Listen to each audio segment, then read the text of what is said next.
It was a story that made international news. Remnants of a controversial scientific experiment dating back to the 1950s had been uncovered in a Melbourne laboratory. Australia's Radiation Safety Authority has confirmed that the bodies of thousands of Australian children and adults were used in scientific nuclear tests without consent. The experiments lasted more than 20 years and involved reducing the bones of dead children to ash. In the largest survey of its type carried out anywhere, the bones of the dead had been analysed for one of the most poisonous substances on Earth, strontium-90, a byproduct of nuclear weapons testing which can find its way into human bone through the milk of cows. The discovery of the bone samples raises more questions than it answers. Did radioactivity contaminate the milk supply? If so, who knew it was happening? And what effect did it have on the population? Some of the answers lie in the story of maverick Australian scientist Hedley Marston. In the mid-1950s, Marston risked his career when he discovered that the most powerful forces in the British Commonwealth were lying to the Australian public.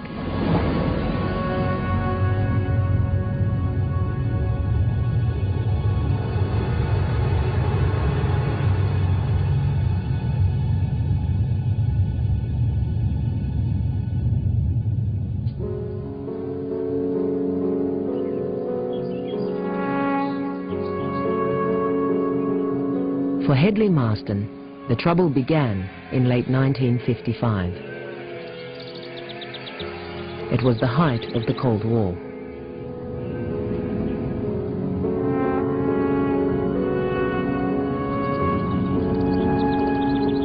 Unknown to Marston, Australia's Federal Security Agency, ASIO, had begun investigating his background. Why, it asked, had a communist newspaper published flattering articles about him? Was he a communist sympathizer? Those interviewed ridiculed the suggestion. Hedley Marston was a British patriot and the most celebrated biochemist in the country. I met Hedley as a child. He had this enormous charm, but as a child I always thought it was a bit sus. And the more I've learnt since, the more I've learnt that the charm was only a weapon to achieve his ends. For more than 20 years, Marston had run the Division of Animal Nutrition for Australia's foremost scientific organisation, the CSIRO. Throughout his career, he was feted by industrialists, artists, and the cream of society. His fame came as a result of a major scientific breakthrough. On a large tract of coastal land in South Australia, sheep and cattle were wasting away and dying on what appeared to be good pasture. The discovery of a lack of cobalt and copper in the soil saved hundreds of farmers from ruin and helped turn similar regions around the world into fertile grazing land. Marston's staff had made the discovery that he bathed in the glory. He was honoured as a Fellow of the Royal Society of London and championed as a hero by Australian farmers. He ruled with an iron hand. He ruled by fear. He certainly saw nothing wrong in the least with appropriating all his junior officers' results, because he was the head of the division and they were just junior officers. And he regarded himself as being like the conductor of an orchestra.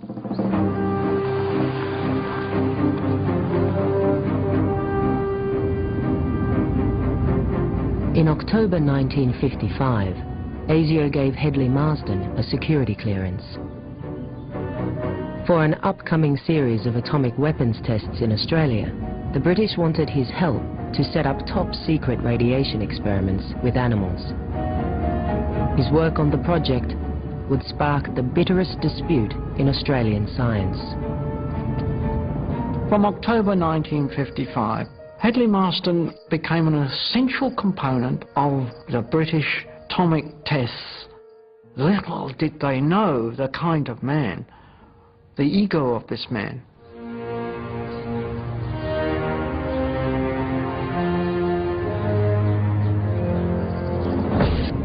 A letter to Fred White, Chief Executive Officer, CSIRO, personal and confidential. Dear Fred, it isn't necessary to thank me for my readiness to cooperate with the British in their atomic project. I'm uncooperative only with humbug.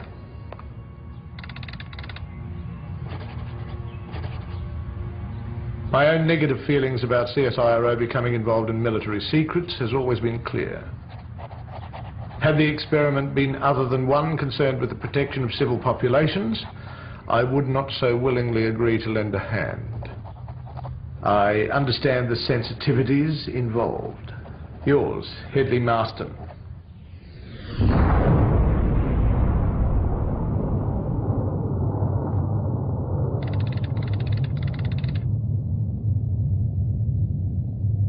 Britain had already exploded 3 atomic devices in Australia. But no effort had been made to measure the impact of radioactive fallout on the continent. With a new round of tests due in 1956, the British asked Marston to supply animals and scientists to study the biological effects of fallout within a few hundred kilometres of the test site. With CSIRO's expertise with ruminants, the decision was made to use sheep and goats. Well, the animals were to be fed pasture, which was laid out in the anticipated line of fallout.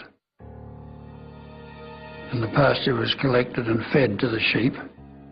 And then the animals were autopsied, and each organ was assessed for the presence of the various fallout products.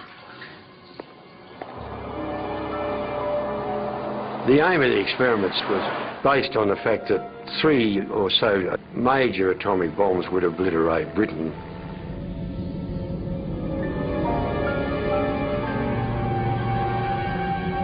There are those who were killed, but there would be all those survivors. What were you going to feed them? And the first question there was whether the fallout would be so dangerous that the requirement would be to shoot all the grazing animals, because the fission products that came out of the bomb would find their way into animals, and they would find their way even into food.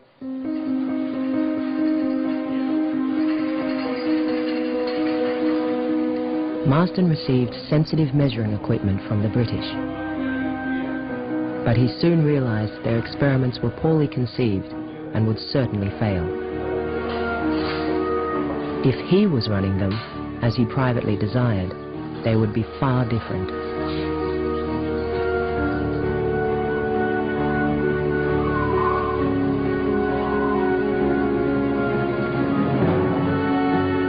Hedley Marston decided this was the perfect opportunity to show his British counterparts how meaningful research should be carried out.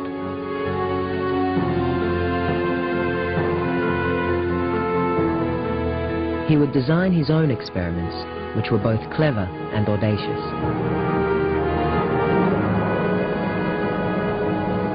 He would study the radioactivity that fell to Earth, not merely over a few hundred kilometres from the test site, but over the entire continent. He comes to see that there's a chance for him to gain even greater power and prestige by doing an experiment Australia-wide.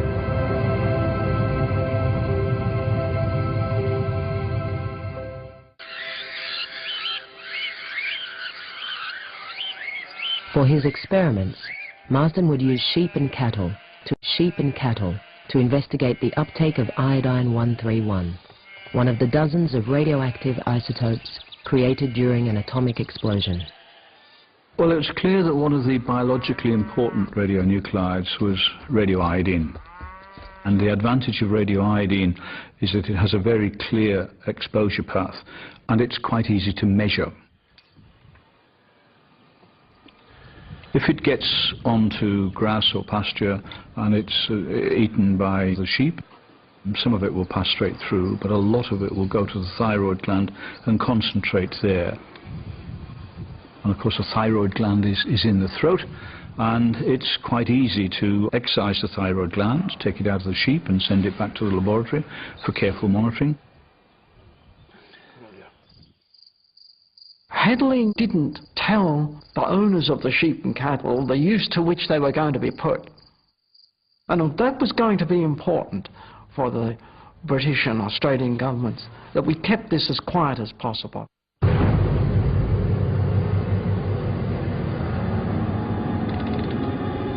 Information about radioactive fallout was considered classified by the nuclear powers. The first the public heard of the dangers came in 1954, when an American hydrogen bomb test in the South Pacific yielded 3 times more destructive power than expected.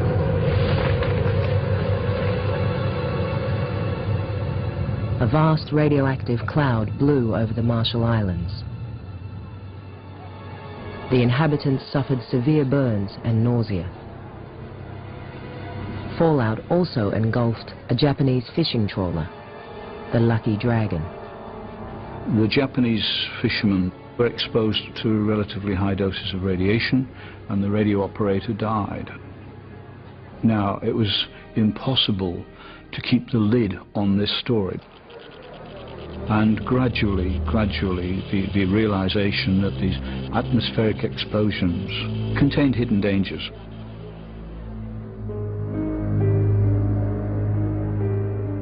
To alleviate growing public concern over fallout, Prime Minister Robert Menzies created an Atomic Weapons Test Safety Committee, manned by some of the nation's leading physicists and a meteorologist.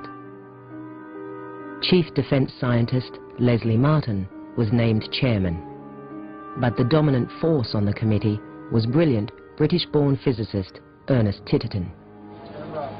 During the war, at the age of 29, he triggered the world's first atomic explosion in the Nevada desert.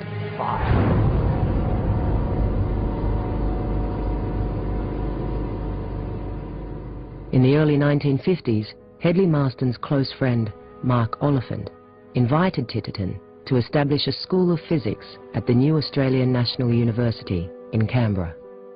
Sir Ernest was very much a nuclear bombardier. He really did believe that nuclear weapons had a role to play in preventing another catastrophe like the Second World War. He also had quite a clear view in his own mind that radiation was not dangerous. So putting somebody like that in charge of the safety of the Australian public and controlling fallout was very much like a poacher becoming a gamekeeper.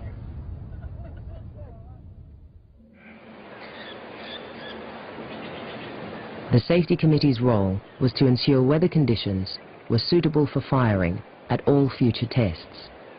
It would also independently monitor radioactive fallout at 34 locations across the country. The Safety Committee let Hedley know that they were also measuring I-131 around the country as well as he was, and they had a different kind of system. They had this sticky paper, and that collected settled dust. It trapped fallout, and they were able to measure it.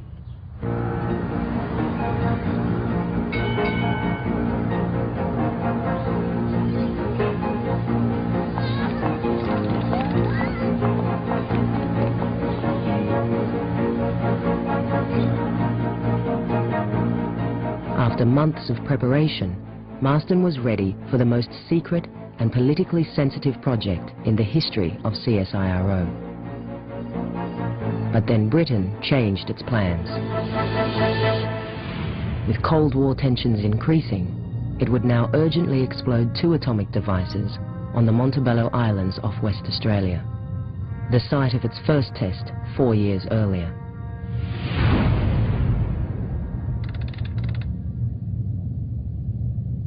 2 explosions at the Montebello Islands during '56 were used by Headley to check his procedure, to check the equipment, and to check that he was ready for the Maralinga show, as he liked to call it.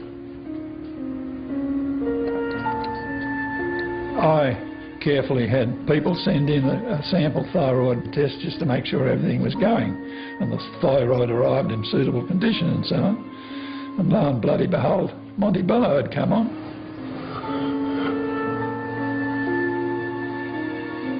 Letter to Dr. Fred White, Chief Executive Officer, CSIRO. Secret.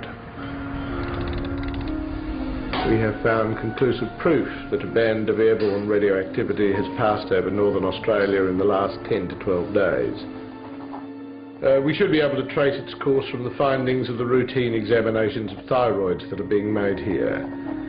Insofar as I can judge, there's no reason to become excited about the implied hazard.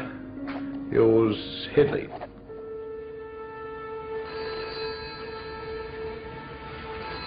Weeks later, news came through that another atomic trial was imminent on the Montebello Islands. But Marston had suffered a heart attack. It could not have come at a worse time.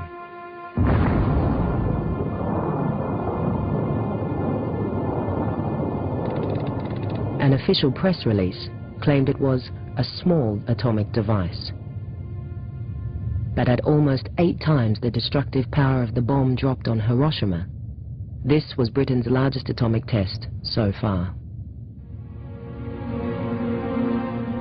Instead of sending the radioactive fallout out to sea, it went right across the whole of the northern half of Australia.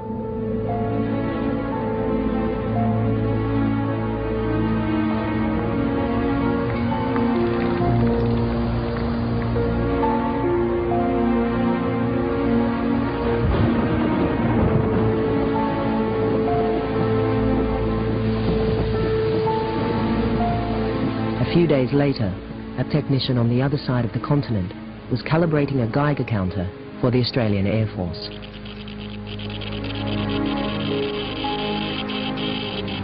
On this particular day, I had one unit which would not respond to its normal calibration. Its background was substantially higher than a normal background count, and I walked around with a thing in my hand, thinking, what can it be, where have I gone wrong?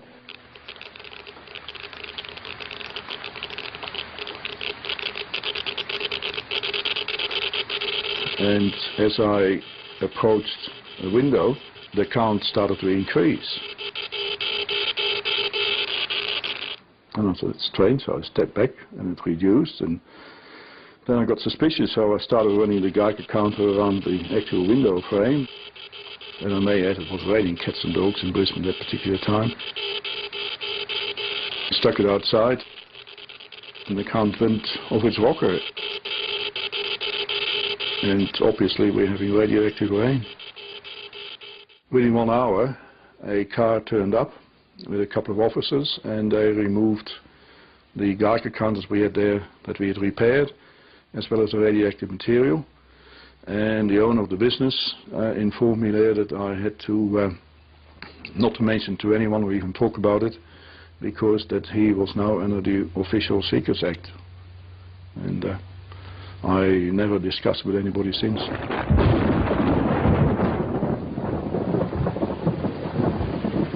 That day, radioactive rain fell throughout Queensland. As much as the government tried, it could not contain the story.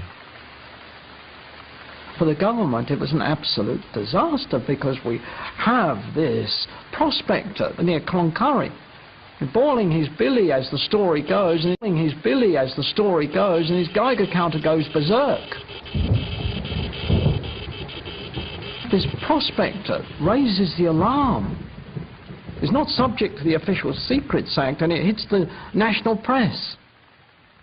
Now, the Minister of Supply, Howard Beale, has written in his autobiography, it could have lost him his job. So it was a massive problem for the government. Meanwhile, fresh animal thyroids were arriving at Marston's laboratory from across the nation. The thyroids were put into the radiation counter. The results were noted, and they were hot. I alone had the results, which were hot. The claims of atomic rain were true. Iodine levels in animal thyroids were up to 4,000 times higher than expected. The fallout area was enormous, ranging from Alice Springs in Central Australia to Rockhampton on the northeast coast of the continent. I rang Professor Martin, who was a member of the Australian Safety Committee. He doesn't want to know. It was awful. The data was sent to London, to the scientific mastermind of the tests, Sir William Penny. The telegram stated bluntly, there may be political danger. But according to the British, the radioactive iodine levels were well within safe levels, and there was no danger to the Australian population. Hedley had a heart attack and was in hospital during the time that these results were coming. His assistant came to me and pleaded with me not to tell him, which I didn't do. He came out of hospital and was absolutely furious that he hadn't been told. On his return to the laboratory, Marston secretly recorded a conversation with the Safety Committee chairman, Leslie Martin. He accused the committee and the British and Australian governments of lying to the population. Les, this is getting just beyond the damn joke. Have things got away from you? We took in good faith there was no fallout on the continent. Well, it was official report coming from the minister. You must have the paper clippings from about that time, and there's no possible harm to befall anybody.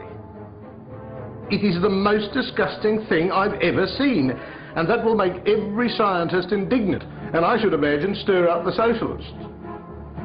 We just lack confidence in anybody now. Hedley didn't like physicists, but physicists were beginning to pronounce on biological matters, that is, the impact of radiation and the hazard of radiation in the human population. How dare they, thought Hedley.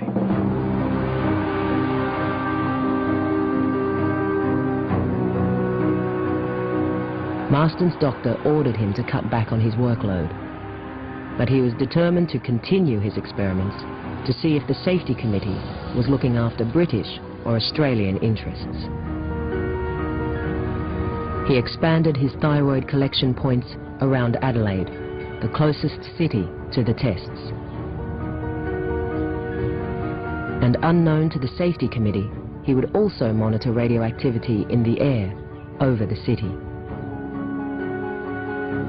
Fortunately, an American scientist, Professor Perry Stout, had set up a rather splendid piece of equipment the year before to measure natural radioactivity in the air over Adelaide. Perry invented this filtering device which would suck 20 or 30 litres of air through a filter pad which would sift out anything radioactive. They then simply measured that with a Geiger counter. And he did that up on the roof of the nutritional laboratory in Adelaide. And he plans to use that just in case the city was contaminated.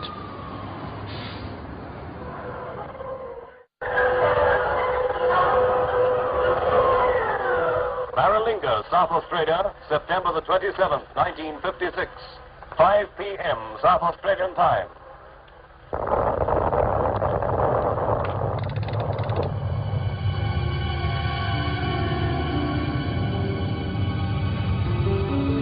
Letter to Mark Oliphant, private and confidential. Oh, my dear Mark, I'm more worried than I can convey about the expensive quasi-scientific pantomime that's being enacted at Maralinga under the cloak of secrecy. And even more so about the evasive lying that is being indulged in by public authorities about the hazard of fallout. I nearly blow a gasket every time I think of it. Apparently, Whitehall and Canberra consider that the people of northern Australia are expendable.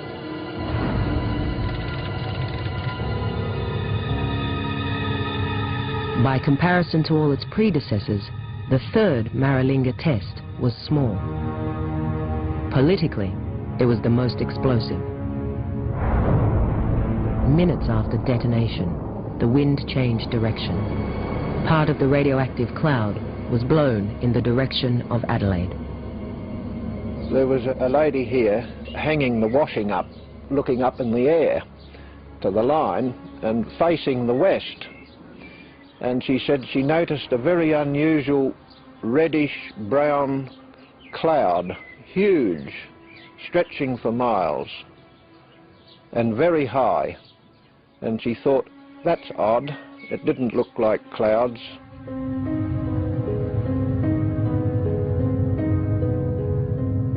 Being a farmer and always interested in the weather, this was a strange day. At 4 o'clock in the afternoon, a grey, streaky cloud come over from the northwest, and all of a sudden it went completely dark. It wasn't normal, and I didn't find out until next day that an atomic bomb had been let off at Maralinga.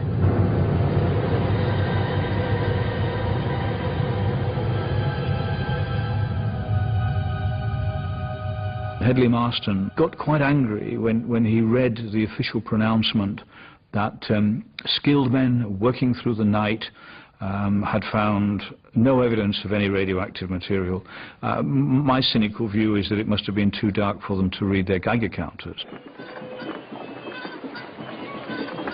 In the days following the test, Marston took thyroids from sheep at 2 research stations close to Adelaide. He measured radioactive iodine levels up to 5,000 times higher than normal. The results from Perry Stout's air sampling were equally disturbing. Instead of having counts of around 20 per 100 seconds on a normal day as a result of natural background radiation, he received the day after the bomb test counts of 96,000.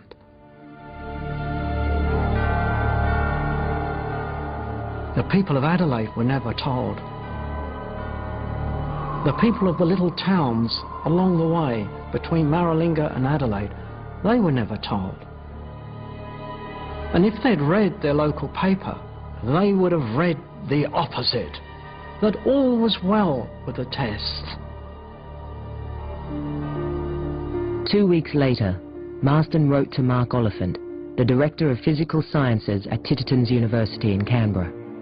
He detailed an extraordinary admission by Safety Committee Chairman Leslie Martin about how the test had been let off in haste. Dear Mark, Les Martin became quite cock-a-hoop when I asked him if he had any record of fallout over Adelaide. He said, I can talk with complete authority, there's been no fallout over Adelaide, none whatsoever. When I showed him our observations, he collapsed and stated, no reports regarding the third bomb have been submitted to me. I'd left this baby to Titterton. It was a very small one. Later, he broke completely and said, the pressure was on. Please remember the pressure was on. I'll leave no stone unturned to ensure that the essence of the report is published. His reaction was to make it public, and extremely incensed that the physicists involved were just as determined not to have it made public.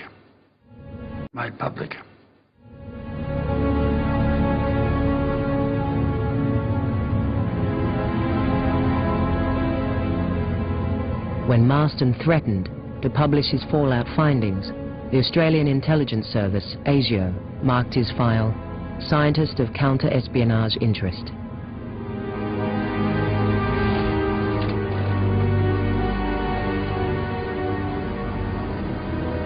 Marston was convinced he was being spied on, that his phone was being tapped and that his mail was being interfered with. My dear David, the secret police had been tampering with my private mail. Perhaps they imagined they could frighten me into silence. I endured this indignity for long enough to obtain complete proof, and then asked the people responsible to cease their nonsense or I'd call for a public inquiry. Arrogance and this sort of thing is rapidly changing Anglophiles into Anglophones. Marston realises that he's in a very dangerous situation. Not only are the British wanting to curtail the experiments, the security net is closing in.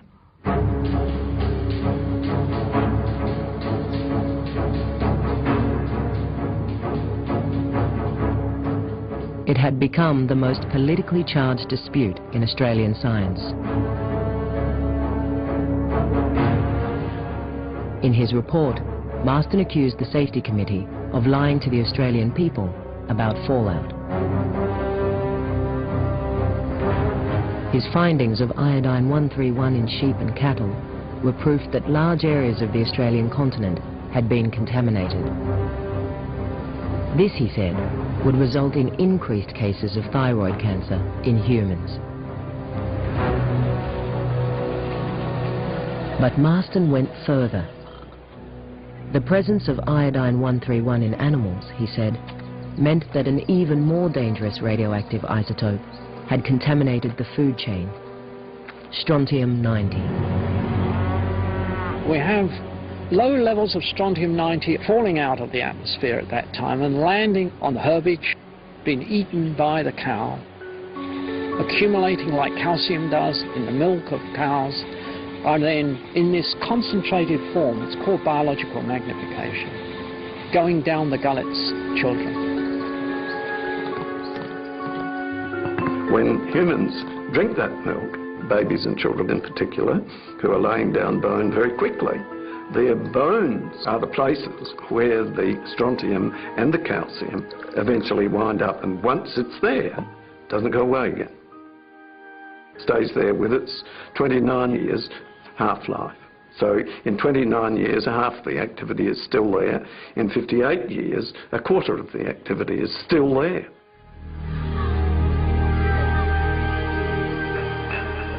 If Marston was correct, strontium-90 uptake would be dramatically increased by government policy, which guaranteed a half pint of milk daily to every schoolchild. There is a very serious likelihood that internal radiation from strontium-90 may, after a latent period of some years, result in many painful deaths from cancer of the bone. Your unequivocal assurance that Marston was now on a collision course with the most powerful forces in the British Commonwealth. If he published his report, as he threatened, it could jeopardize future atomic testing in Australia. The British demanded Marston return their test equipment, and Ernest Titterton, the new head of the Safety Committee, insisted he delete his attacks on the committee's competence and his claims about strontium-90 contamination.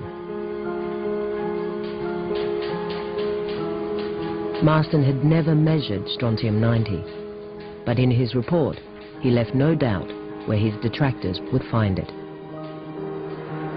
He states right at the end of his report, the proof will be found in the bones of children.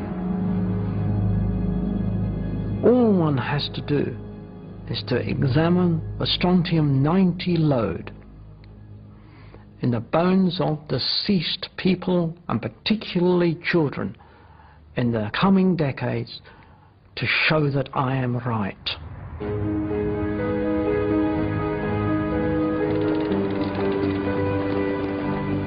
During the late 50s, I was employed by the Department of Supply in Perth, and as part of my duties I was asked to attend a large public hospital and receive from the pathology department of that hospital a package which I was to on forward to the eastern states. On receiving this package, I identified bones as being those of young children. Thought to myself, bloody hell, what's going on here?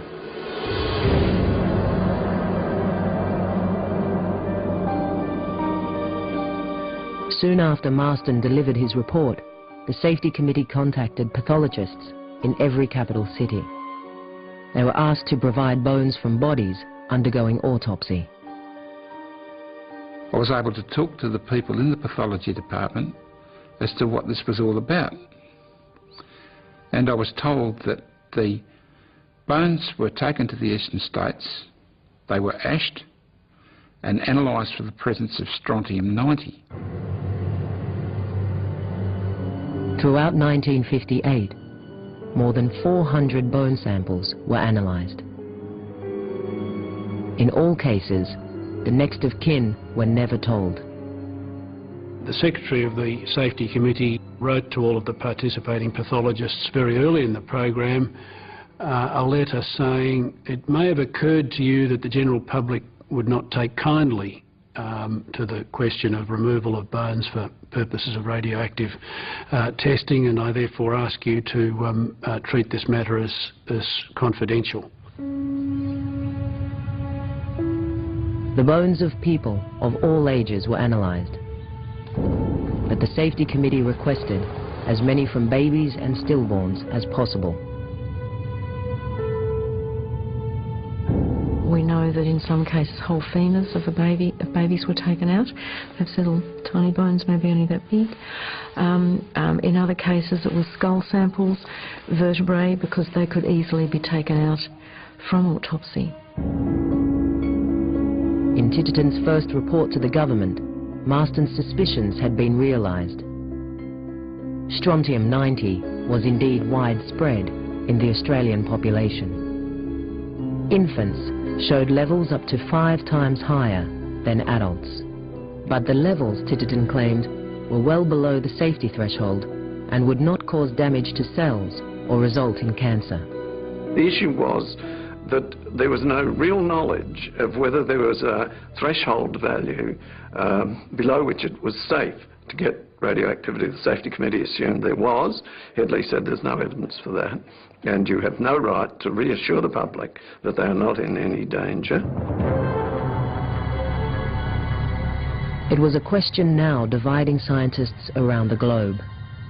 Was there a safe level of radioactive fallout? According to the best estimates of geneticists, all of whom agree, 15,000 children are sacrificed for every large bomb tested.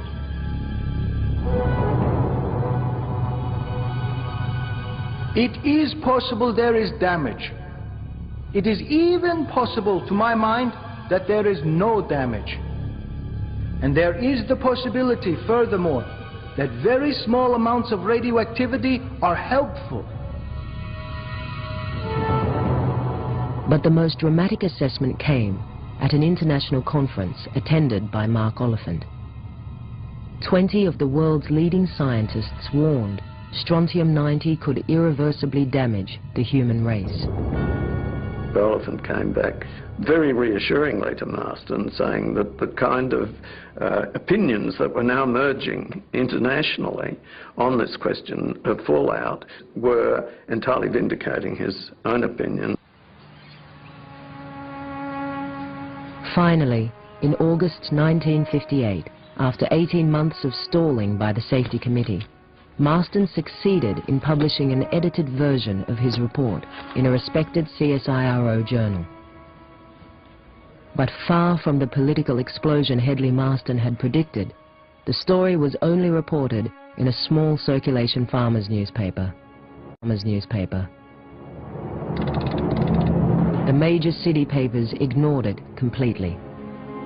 Why didn't the Sydney Morning Herald? Why didn't Melbourne's Age? Why didn't Adelaide's Advertiser? When this article talked about the contamination of one of the cities of Australia and across the whole of Australia. Hedley was pretty sure that the government used its influence to ensure that the media did not pick this up. The politicians didn't want the Australian public alarmed, having got themselves into this mess.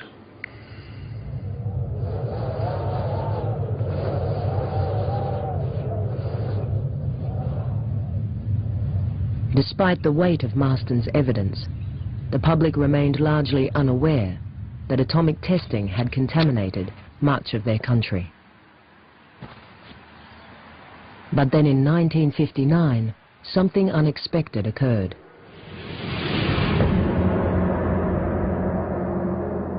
During the second year of the strontium-90 survey, radiation in the bones of children increased by 50%, even though Britain and the other nuclear powers had agreed to a freeze on atomic testing. Such a dramatic increase meant that some of the contamination was coming from elsewhere.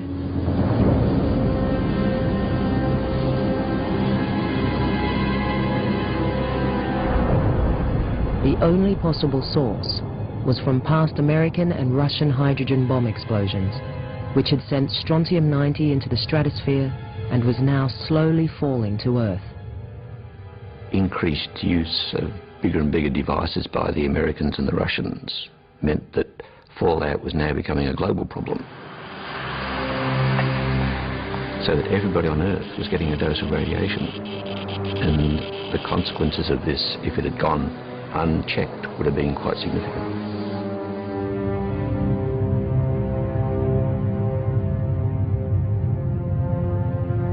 Regardless of dramatic increases in reported cases of leukemia in many countries, the nuclear powers resumed atmospheric testing in the early 1960s.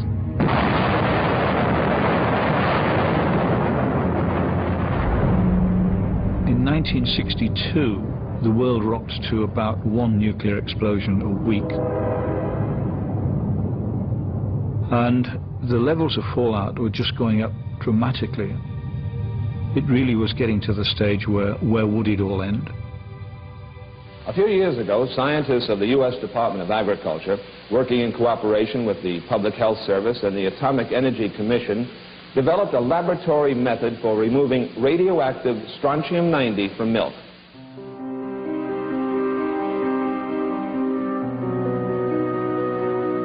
As Hedley Marston had discovered, strontium-90 was indeed the Achilles heel of nuclear weapons advocates.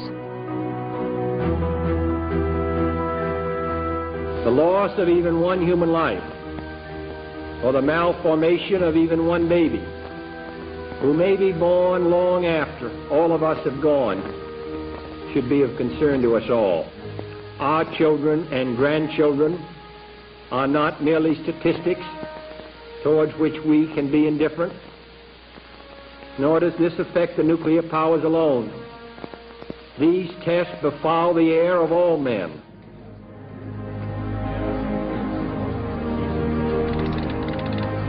Finally, in response to growing public concerns about fallout and evidence from around the world of rising strontium-90 levels in human bone, the atomic powers agreed to stop atmospheric testing. All future explosions would now be carried out underground. By now, as far as Hedley was concerned, it was too late and too little. I think he probably would have felt vindicated, but I think the wound was so deep at the time that it was a persistent scar as far as Hedley was concerned.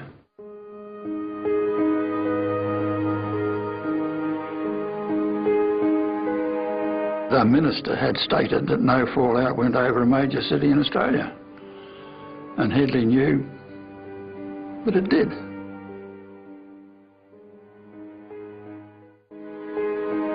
Hedley Marston monitored 6 of Britain's 12 atomic tests in Australia. 2 of the tests, he found, resulted in radioactive contamination of cities and grazing lands, raising the question of the long-term health consequences for people living in the fallout areas. I've been told by a number of people that they remembered a cloud coming down the valley of Nantawara that related to the Maralinga tests. And there's speculation, local speculation I suppose, that it may have something to do with the what seems to be a high number of cancer deaths in our district.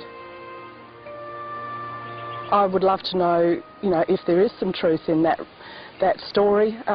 It's too late to save my late husband, I guess, but it would be nice to have some answers. Unfortunately, the epidemiology is very difficult, and it would certainly be clouded in the case of radioactive contamination by chemical contamination because of the vast amounts of chemicals which were used as well, many of them extremely carcinogenic. Where there's a very definite increase in the incidence of anything but cancer in particular, if there is an event such as that which could be assigned a causative role, then one has to be very, very careful not to deny the possibility that that could be so, and in fact I think that possibility is often denied.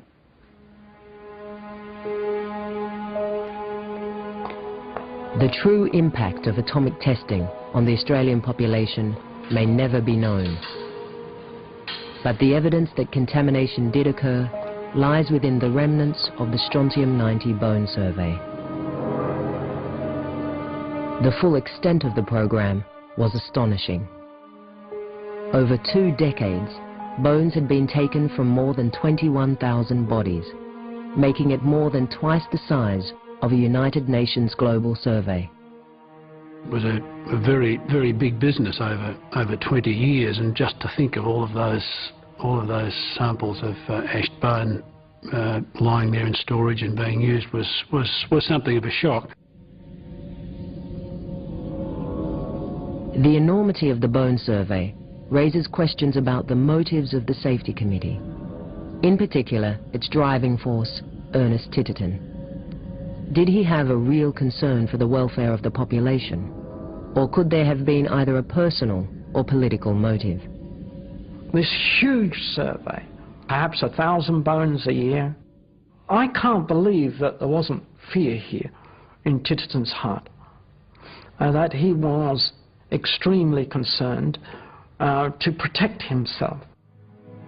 One way perhaps of doing this was to go over the top in terms of proving his innocence, if you like, or proving Hedley wrong.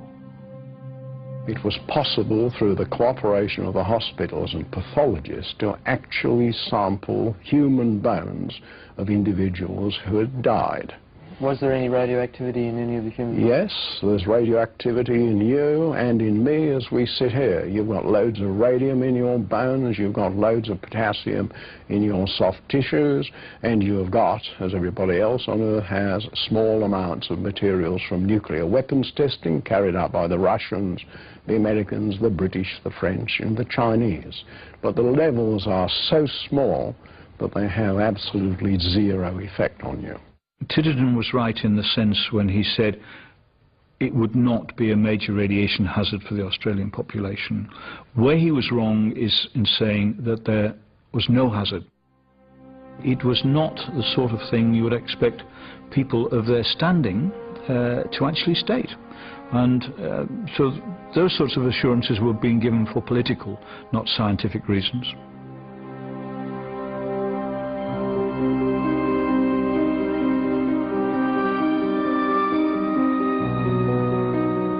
It was not a term that was used at the time, but Marston was a whistleblower.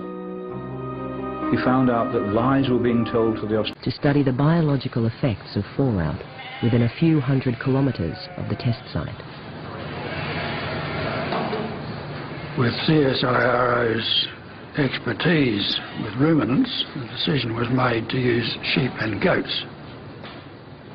Well, the animals were to be fed pasture, which was laid out in the anticipated line of fallout. And the pasture was collected and fed to the sheep. And then the animals were autopsied, and each organ was assessed for the presence of the various fallout products. The aim of the experiments was based on the fact that 3 or so major atomic bombs would obliterate Britain.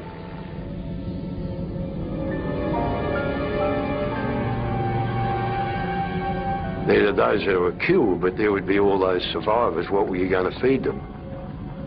And the first question there was whether the fallout would be so dangerous that the requirement would be to shoot all the grazing animals, because the fission products that came out of the bomb would find their way into animals, and they would find their way even into food.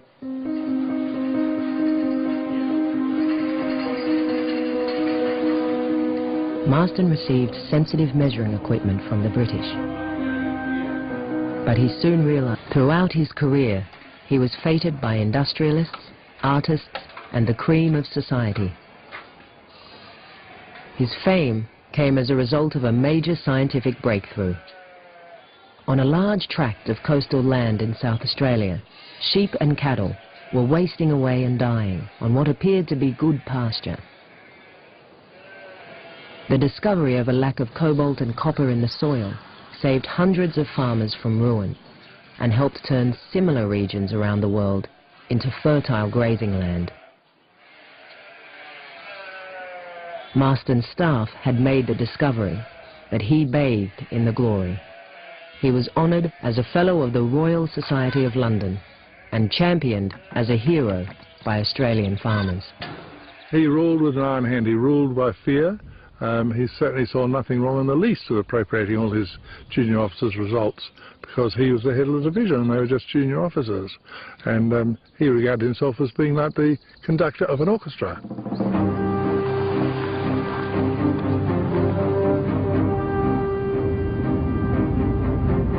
In October 1955, ASIO gave Hedley Marsden a security clearance. For an upcoming series of atomic weapons tests in Australia, the British wanted his help to set up top-secret radiation experiments with animals. His work on the project would spark the bitterest dispute in Australian science. From October 1950, it was a story that made international news. Remnants of a controversial scientific experiment dating back to the 1950s had been uncovered in a Melbourne laboratory. Australia's Radiation Safety Authority has confirmed that the bodies of thousands of Australian children and adults were used in scientific nuclear tests without consent. The experiments lasted more than 20 years and involved reducing the bones of dead children to ash. In the largest survey of its type carried out anywhere, the bones of the dead had been analysed for one of the most poisonous substances on Earth, strontium-90, a byproduct of nuclear weapons testing which can find its way into human bone through the milk of cows. The discovery of the bone samples raises more questions than it answers. Did radioactivity contaminate the milk supply? If so, who knew it was happening? And what effect did it have on the population? Some of the answers lie in the story of maverick Australian scientist Hedley Marsden. In the mid-1950s, Marsden risked his career when he discovered that the most powerful forces in the British Commonwealth were lying to the Australian public.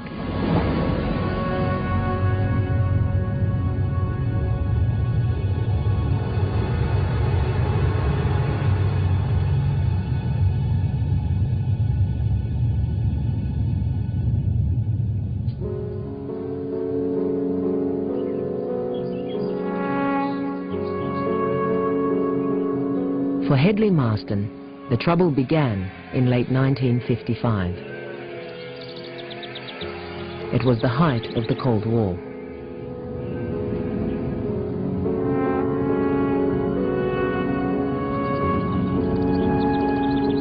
Unknown to Marsden, Australia's Federal Security Agency, ASIO, had begun investigating his background. Why, it asked, had a communist newspaper published flattering articles about him? Was he a communist sympathizer?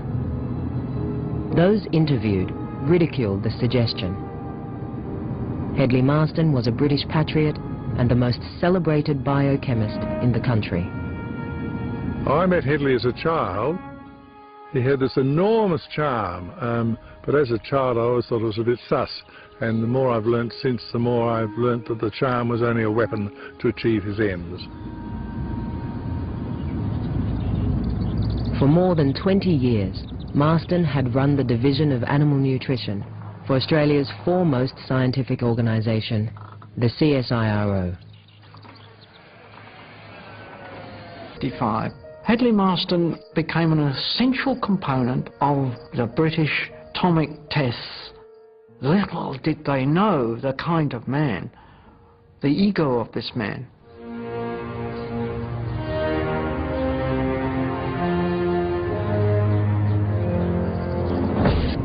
A letter to Fred White, Chief Executive Officer, CSIRO, personal and confidential. Dear Fred, it isn't necessary to thank me for my readiness to cooperate with the British in their atomic project. I'm uncooperative only with humbug.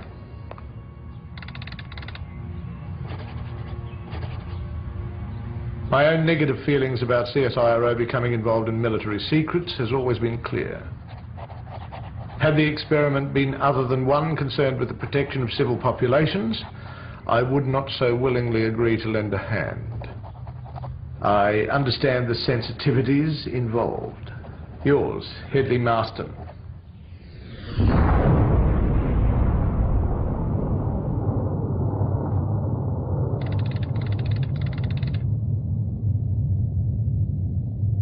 Britain had already exploded 3 atomic devices in Australia.